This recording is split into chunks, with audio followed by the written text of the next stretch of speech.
ఈ రోజున కలియుగ దేవుడైనటువంటి సాక్షాత్తు శ్రీ వెంకటేశ్వర స్వామి యొక్క బ్రహ్మోత్సవాల కార్యక్రమంలో ఈ ఆత్రేయపురం గ్రామంలో మరి ఈ యొక్క గుడి నిర్మాణ దాతలు పెద్దలు మరి ఎవరైతే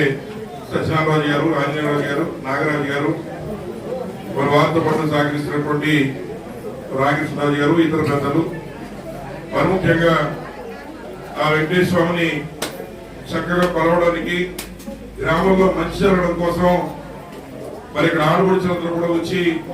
ప్రతి సంవత్సరం కూడా ఈ కార్యక్రమాన్ని విజయవంతంగా మరి చేస్తున్న మీ అందరికీ పేరు పేరున నమస్కారం తెలియజేస్తున్నాను. ముఖ్యంగా మనందరికీ ఏదైతే 11 సంవత్సరాల నుంచి మరి ఈ బ్రహ్మోత్సవాల కార్యక్రమాన్ని మరి వారి కుటుంబ సభ్యుల మీద పెట్టుకుని గ్రామంలో లోక కళ్యాణం కోసం, అలాగే వారి పుట్టిన గడ్డని మర్చిపోకూడదు,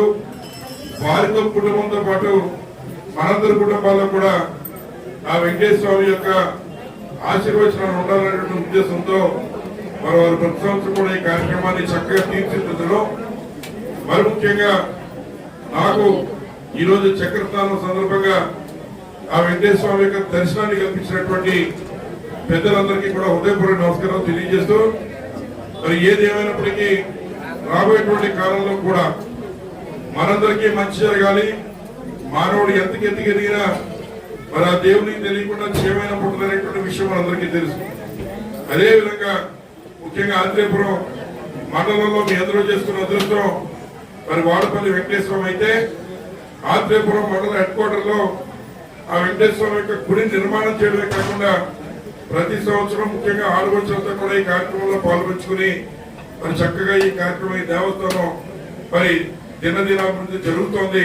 తద్వారా మనందరికీ మంచి జరగాలి. లోక కళ్యాణం కోసం వారు చేస్తున్నటువంటి ఈ ప్రయత్నానికి ఎప్పుడు మేము దండగా ఉంటామని, మరి ముఖ్యంగా ఈ కార్యక్రమంలో పాల్గొంచుకున్న అందరికీ మంచి జరగాలని, అలాగే వేదాలకి పుట్టినలుగా మరి ఎంతో మంది బ్రాహ్మణోత్తములు వారి యొక్క వేద పఠనం ద్వారా మరి మరింత ప్రతిష్టని మరింత మహోన్నతిని ఈ దేవస్థానానికి చేకూర్చే విధంగా మరి బ్రాహ్మణోత్తములంతా కూడా ఈ కార్యక్రమంలో పాల్పంచుకున్నందుకు వారికి కూడా